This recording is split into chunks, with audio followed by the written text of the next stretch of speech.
Football বিশ্বকাপ 2026 কিন্তু আয়োজিত হতে যাচ্ছে রেকর্ড পরিমাণ দল নিয়ে, অর্থাৎ 48টা দল নিয়ে।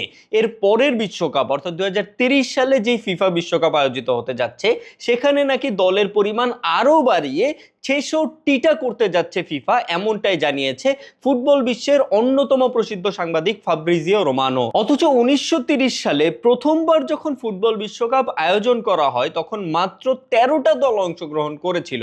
এরপর 13 থেকে 16, 16 থেকে 24, 24 থেকে 32, আর এবারই প্রথম 32 থেকে 16টা দল বাড়িয়ে মোট 48টা দল নিয়ে ফুটবল বিশ্বকাপের আয়োজন করা হচ্ছে।